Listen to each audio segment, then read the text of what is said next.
now that we know the various steps we are going to follow in our discussion of optical methods for solid mechanics, for studying deformation in solid mechanics, we will start with basic idea behind digital image correlation. Now you have already seen a formulation that is analogous to this in the context of fluids, which is PIV. So when we start, I will tell you how this is different from PIV. We have already touched upon some of this last time, specifically that you have strain information and not just strain rate information as in the case of fluid. So that has practical consequences that we will see now, and I will also work out, I will derive some of the equations for calculating this thing called the cross correlation coefficient. You have probably seen this before in the context of PIV. Here I will refer to it as C. I will give you the definitions a little later on, and it will be parameterized in terms of a vector as opposed to just positions and displacements like you had in fluid. So some of those differences will be clear, quantitatively clear as we work out these details. I will also talk about problems with computing this correlation. Maybe I will discuss that first, so that it gives you some motivation for why we need this type of elaborate scheme, and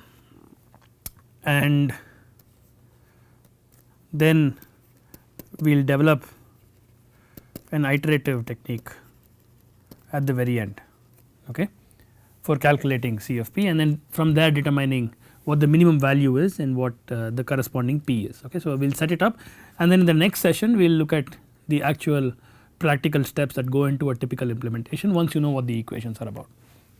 Okay. So, let me start with a basic solid versus fluid business, now purely from a kinematic point of view.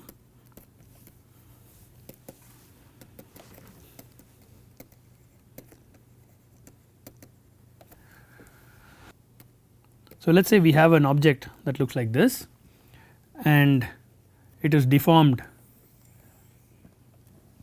into some other shape. Okay. So, my object, let us say, is 2 dimensional, okay, and I have an image of the object before it was deformed and I have an image of the object after the deformation, and just so that we have some concrete notation, I am going to give some symbols here. So, I am going to define this as an intensity. So, let us say if your object is some 3 dimensional object like this and you look at it with a camera, then you are going to get a 2 dimensional image with some intensity variation as a function of xy location, right, as a function of the pixel location. So, that is basically what I am going to call f of xy. So, if you have a 8-bit image, f will be integers from 0 to 256. If you have a 10-bit image, it will be 0 to 1024 and so on. And the deformed image I am going to call g. Okay. Just to distinguish between the two, I am going to use x and y for locations in this image, the first image. This is called the reference or the undeformed image, and this one is called the final or the deformed image. Okay. And just so that we make a distinction between which points we are referring to, whether it is in the reference image or it is in the final image, we are going to use x y for the reference and x tilde y tilde for the final. Okay. So, these are locations in reference and these are coordinates or locations in the final.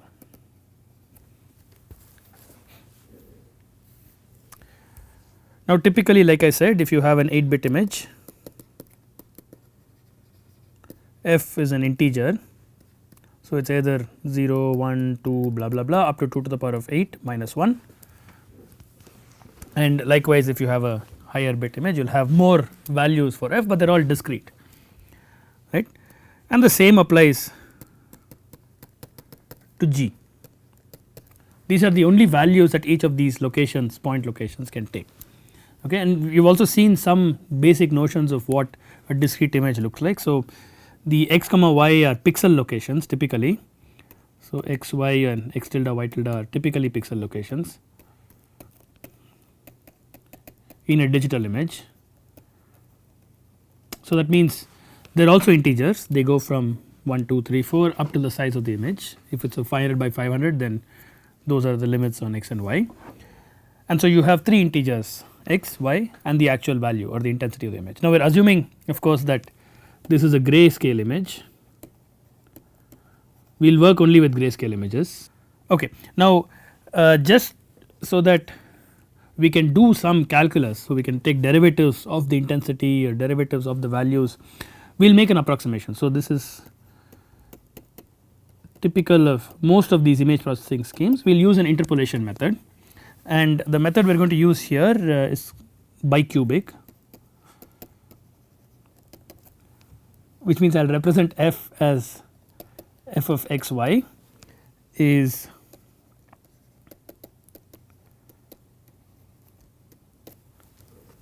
like this. Okay. This is a double summation I comma j equal to 0, 1, 2 and 3, and likewise for g.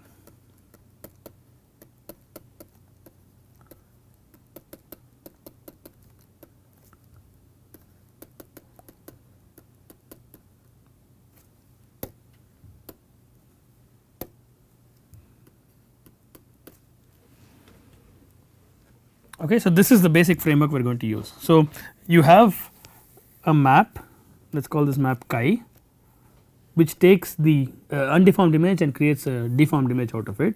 Our whole aim in this DIC is to look at the 2 images and determine this map.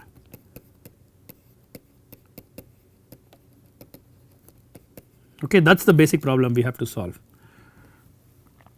and all the correlation coefficient calculations, minimization, all the schemes, iteration etc., is all finally towards doing this. Okay, that is the end goal.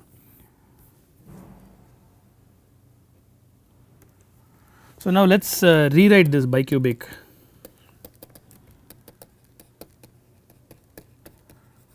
interpolation explicitly.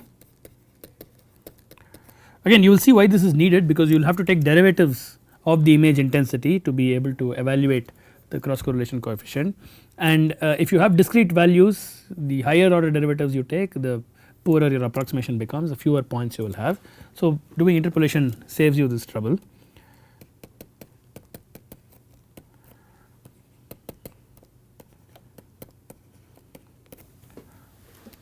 Okay, so, this typically these are coefficients that are determined from the image intensity, and these now are not integers, but are real valued. Okay, so, they go from 0 to the maximum size of the image without any integer values. So, they are continuous, and so that allows us to define intensities between pixels and things like that. Okay, the same thing applies to G. Now, this is basically nothing but a fit, right. So, you take sets of pixels around a certain location, you have x and y going, let us say you have this part of the image,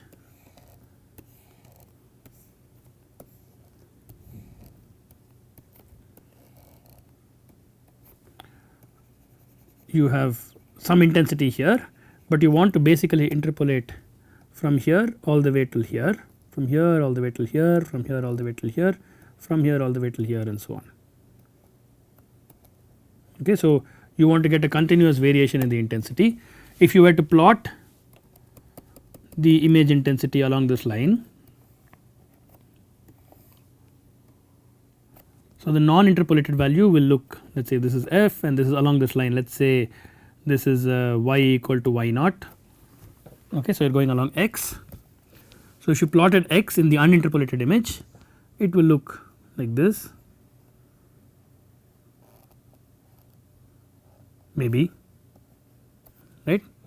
But then now our aim of being able to do this is to use cubic interpolation to capture this variation. Okay.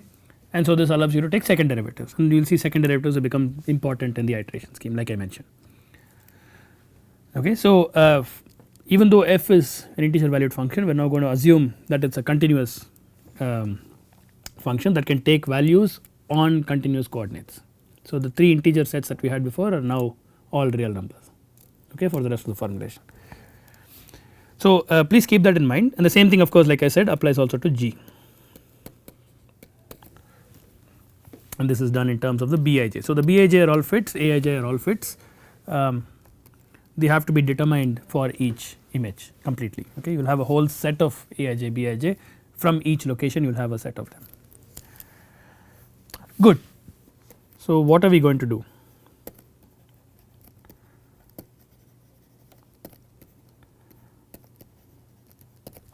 Okay, if you recall I drew this deforming potato image and this is sky. Our aim again is to determine this.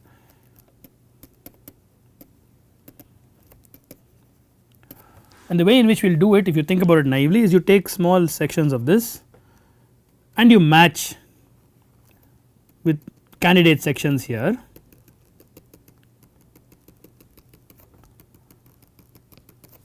everywhere in the deformed image, and wherever you get a good match, right,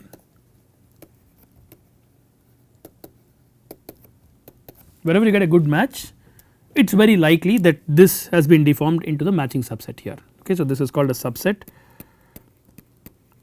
and this region is usually referred to as a search window. Again, many of these things are similar, at least in construct, in a broad construct for PIV, except for how you look and how you do the searching, okay. So, remember we said in fluids you have sigma as a function of epsilon dot, right. So, this implies that instead of looking at chunks of fluid, what you would typically do, as you would do in a PIV scheme, is you would seed particles, okay. The aim is again to determine the velocity field. I think I stressed upon this at the very beginning for a fluid case. So, you seed particles in the fluid and then you image and see where the particles are going, and these particles are assumed to be point particles typically. So, the point particles are just characterized by their location, right. So, you only have x comma y. So, you look at one frame, see where the point particle is, you look at the next frame, see where the point particle is. So, if it is in xy in frame 1 or in one image, let me say image 1,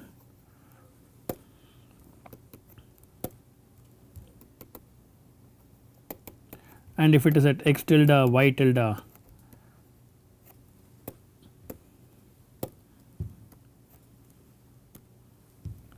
in image 2,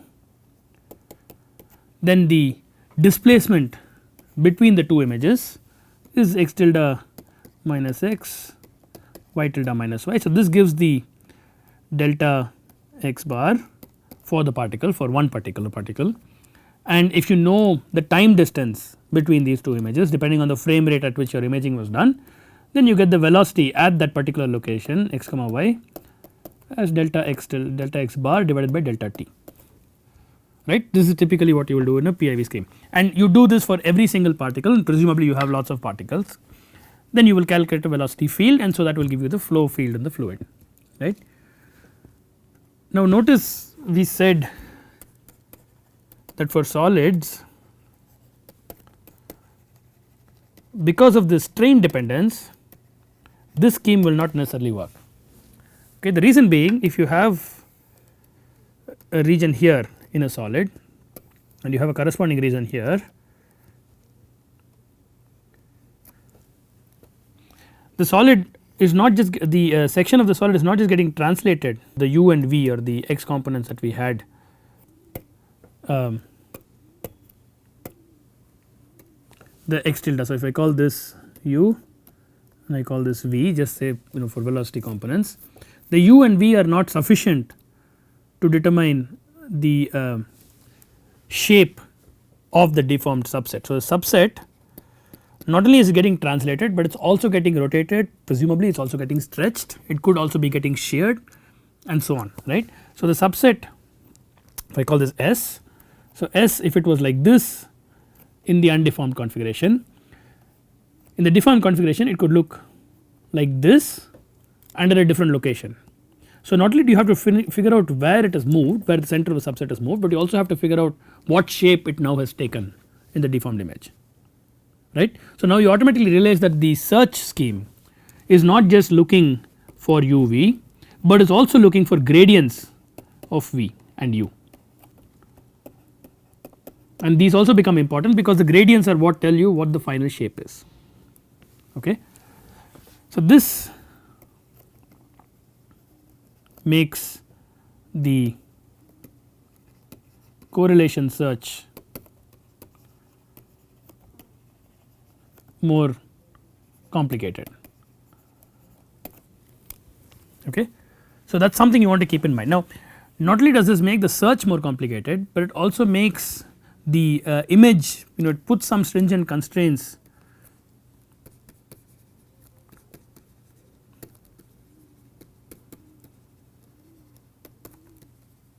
on the actual image itself. So, you can't always do this type of correlation. I will give you a couple of examples now. If you do not have certain types of features in the deformed image to look for in the undeformed image or vice versa, right, when you do correlation. So, it puts these constraints on what you need to have in the deforming body, types of features you need to have in the deforming body that you need to look for finally. Okay. And this problem does not come up in fluid mechanics, it does not come up typically in PIV.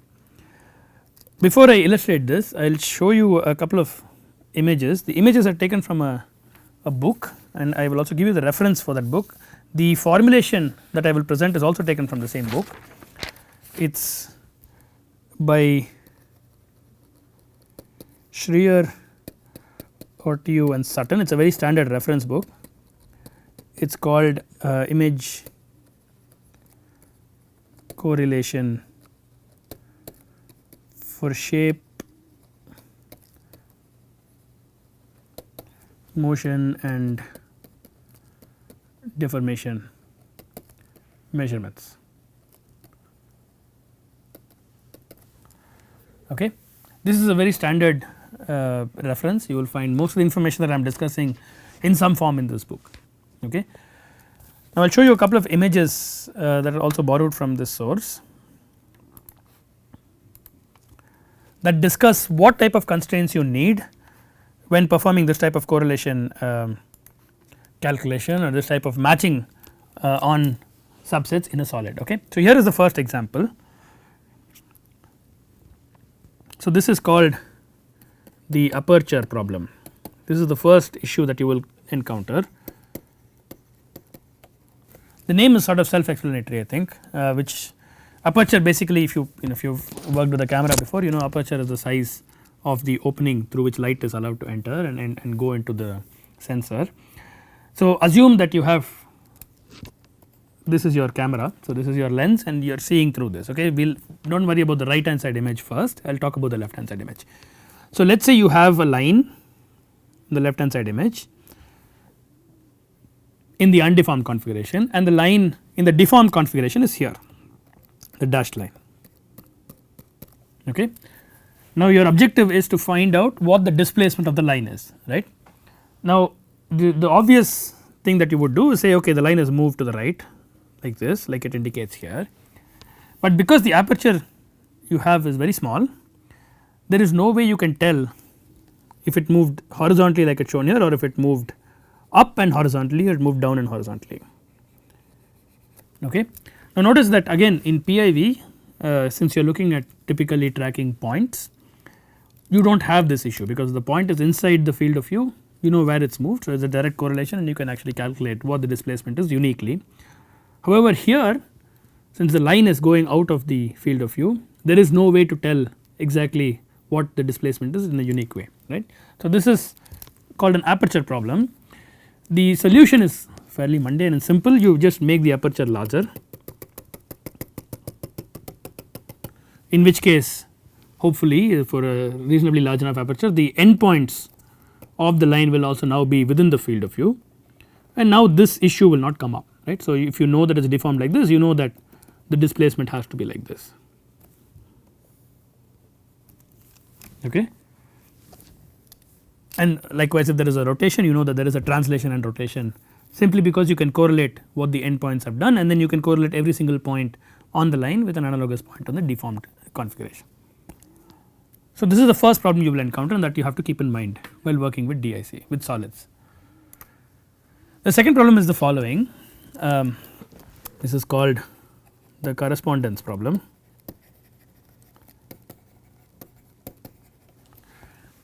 And it typically is the following. So, let us say you have a uniform structure on the deforming object. So, let us say your object is like this and it is fairly large and your aperture is this, the circle that is shown here, and so the aperture is picking up one part of the object, and on the object you have a uniform grid that is comprised of these grey and black dots, and on deforming you know that grey dot has gone to some other location, black dot has gone to some other location, right.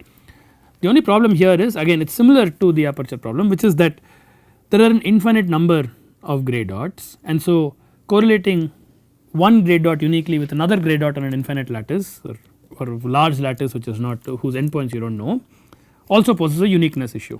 Okay. So, you can't tell for example, if you have gone let us say if the blacks correspond to the original configuration, the undeformed configuration reference configuration, and the greys are the deformed configuration, then if the black lattice let us say is the undeformed and the grey is the deformed. So, within the field of view you know that the black has to go to one of the greys, right, because that is the new image you have, but you do not know which of the greys it is going to, right. So, for example, this central black we do not know if it corresponds to this grey or this grey or this grey or this grey, because you could have a solution for all of them or even to this grey. Unless you know the end of the lattice or the end of this grid, there is no way you can tell, right. So, this correspondence problem is also something that you will come up against. So, we know that you need to have some finite, you need to have some endpoints or some unique points within the field of view, which is the aperture problem. You also know that you can't have a uniform grid and look at a uniform grid and make a unique correspondence. So, these two issues are there. So, if you do away with any of these features, if you say okay you know I do not want any features, can I just look at the object and say something, then again you are confronted with an analogous problem which is shown in the right image. So, here for example, if you know that the black egg shape has deformed into this larger amoeboid shape, the question is now is this point, does this point correspond to this point or does it correspond to this point and does it correspond to this point and what not, right. So, there is no unique map, one to one map from a point over here to a point over here. So, if you thought, if I drew this back in our, if I carefully draw this back, so this is the black oval that is in the middle and this is the grey thing that is outside, and if you recall I have that map chi. Remember our aim is to find chi, right, this map by looking at these two, right. Now, if there is nothing that tells you that this point somehow has gone to this point or this point has gone to this point, there is no way you can get a unique chi out of this, right. So, this is again analogous to the correspondence problem that we saw earlier. So, what do we do to get around these two issues? So, first the aperture problem like I said is reasonably easy to correct. You just make the aperture larger, include features that are within the field of view. The correspondence problem is gotten rid of by using something called a Speckle pattern.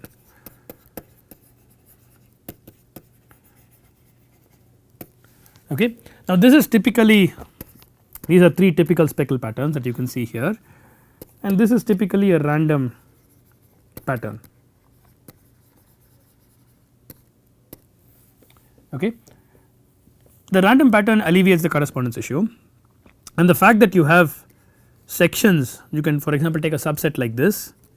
If I call this S like our original subset, you have lots of little features here that you can easily map into a deformed image and get some estimate not only of the translation, but also hopefully of the rotation and shear and stretch and things like that. Okay. So, that is basically the starting point. So, you need a Speckle pattern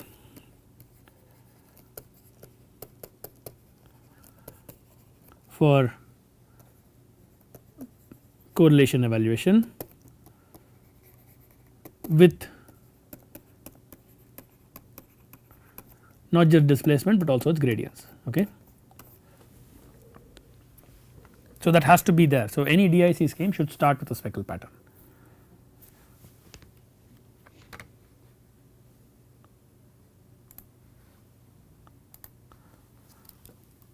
So, if we go back and sort of summarize what we have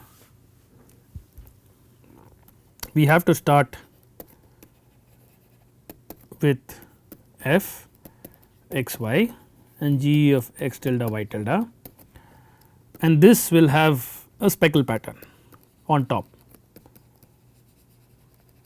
Okay, there is a random pattern. Usually people will, there are all sorts of ways to put speckle patterns. You can use a spray paint, or you can use some abrasion and so on. Anything that introduces random features that can be distinguished in the form of distribution of points constitutes a speckle, I suppose.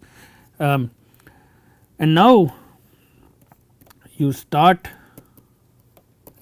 with a subset in F, and you look for I should say search, a more technical term I suppose, you search for translated and deformed and rotated versions in the G. Okay. So, you have an image with a speckle pattern, you have bicubic interpolation which is assumed, I am going to assume that. So, you can take derivatives, you have these two sets of functions, and you start with one small part of f, and then you look for a match within quotes for f in a translated, deformed, rotated manner in G. Okay. How you evaluate that match is the subject of some formulation. I will give you that formulation in a bit, but that is the basic idea. Once you know that, this will give you basically something that we will call a vector P. It has 6 components uv, ux uy, vx vy. Okay. So, this vector characterizes the deformation of each subset. Okay. So, for each subset call it S. So, like this, if you do this for every single subset inside the image, the undeformed image, you can get a full displacement field for those individual subsets in terms of these 6 components. Okay. And you notice that uv, of course, if it is not already obvious, uv correspond to the translations,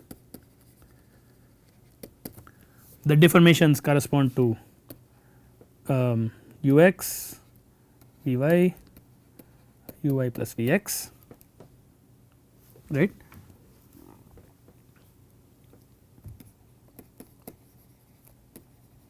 So, these are typically, if you take a half for one of these, this will become the strain components. You have 3 components for a strain tensor in 2 dimensions, and the rotation will be uy minus vx. Okay. So, your 4 components are here in terms of these 4, right. So, you have 1 2 3 4 5 6 for determining 1 2 3 4 5 6. Okay. So, that is basically what a typical DIC scheme entails. I will get the formulation started and then we will complete it in the next session, so that we do not rush through the entire thing. The formulation is basically dependent on cross correlation coefficient. There are multiple ways of defining a cross correlation coefficient. We will use this formulation. So, we will call it C of P. P again is that vector P that I defined on the previous slide, and you look for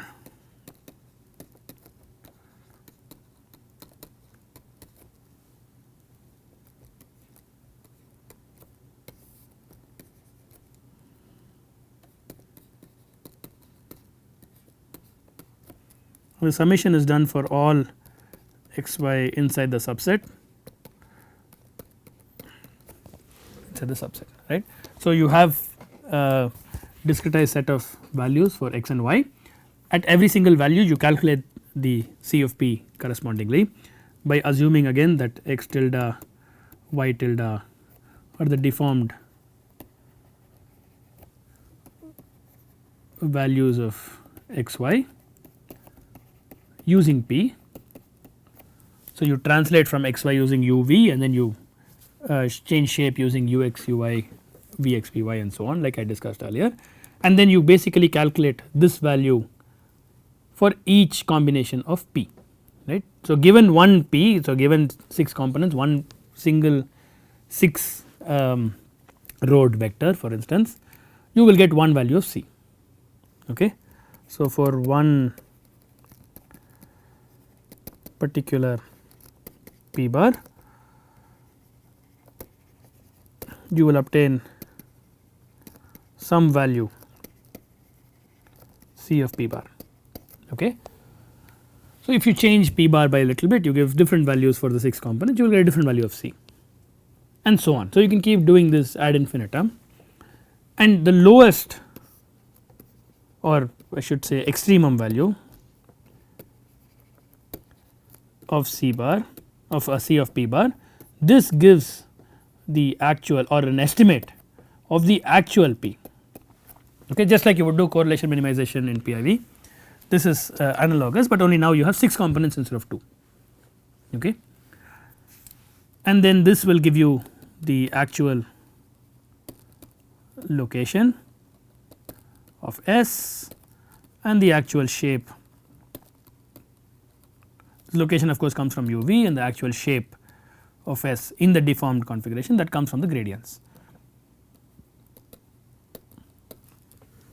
Okay. So, if you were very naive, you could just go and use all sorts of combinations for the 6 components of p and then calculate C and keep track of every single one of them and then see which is the lowest, and that will give you the value. That is a naive way to do it. Of course, that is not the most intelligent way to do it. So, there is a very simple scheme that we can derive for evaluating this lowest value. Okay. So, we will develop an iterative scheme for doing this. So, that is what I am going to work out in the next session, and we will take up we will continue from where we have left off over here in developing this scheme, and I will also show you a typical sequence of implementations. I will show you a sequence of images and how each step makes gives you slightly more information, what you are doing visually when you are actually doing this search in the iterative scheme, and how you will do a little bit of post processing to get a continuous field, continuous gradients and things like that. Okay.